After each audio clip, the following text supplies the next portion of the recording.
Hello friends, let's today talk about slip disc problem or disc herniation problem at L4-L5 level. So let's first understand where is this L4-L5 level. Normally the lower part of our spine is known as the lumbar spine. And in that lumbar spine, the second last disc is known as L4-L5 disc. So basically it is between the L4 vertebra and the L5 vertebra. So the disc or the spacer or the cushion between L4-L5 area is known as L4-L5 disc. Now this disc can be compared to a tire in a car. It has one outer covering which is known as annulus fibrosus and one inner nucleus which is known as the nucleus pulposus. So this disc is a jelly-like thing which is contained in a tire. So whenever there is a disc problem at L4-L5, then this disc comes out of its natural area and start pressing the nerve. Now reasons for L4-L5 disc problem are many, like if somebody is overweight, or if somebody is not exercising, or if the posture is not good while sitting and working, or sometimes it is just age-related degeneration also. Whatever be the reason, if there is a disc prolapse at L4-L5, then there are two types of symptoms. First is, if it is a simple disc prolapse and it is not pressing the nerve, then the patient will have only back pain. Second is, when the disc has come out of its natural position and now it is pressing the nerve also, then there might be a pain radiating down the leg which is known as sciatica. It is like a sharp shooting pain, traveling down the leg like a current. Secondly, it can also cause symptoms of numbness or tingling in the foot. So when there is a numbness or tingling in the foot, that also shows that there is nerve compression. Sometimes there could be frank weakness in the leg, paralysis. So when such things happen, that means nerve is severely pressed and severely getting injured. Or last but not the least, sometimes there is a complication where the patient is not able to pass urine or motion. In such situation, that means that nerve is very grossly compressed and there is a damage to the nerve.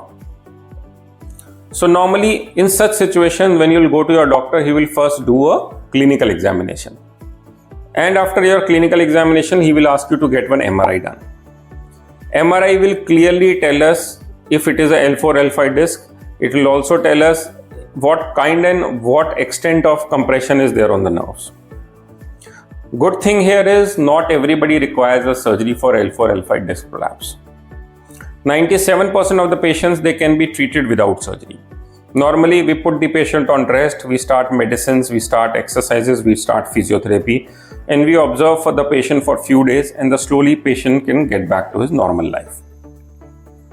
In physiotherapy, we concentrate more on core and back muscle strengthening exercises. In medicines, we give medicines for pain, we give medicines to reduce the inflammation. We also give medicines for nerves. And once the patient is okay, we ask the patient to reduce weight, maintain a good posture while working, and be regular in back exercises. Now let's talk about the remaining 3% of the patients where surgery is required. Normally surgery is required for three reasons.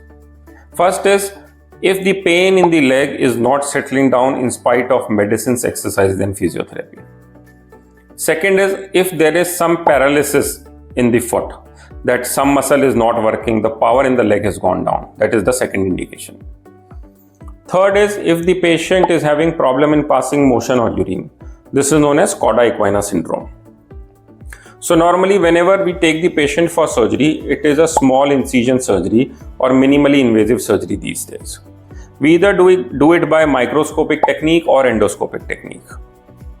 Normally the advantage of microscopic technique or endoscopic technique is the incision is very small, almost the size of fingertip. And in that, blood loss is minimum, incision is minimum, we do not cut any muscle, we do not cut any bone. We simply remove the disc fragment that is causing pressure on the nerve. The advantage of this minimally invasive surgery is that the patient can be discharged after 6 hours of surgery. After 6 hours of surgery, patient can stand, walk, climb stairs. And normally at our center, we ask the patient to even go back home. So if you are suffering from L4-L5 disc problem, don't worry. See your doctor and he will guide you correctly, and hopefully you will be fine without surgery. All the best.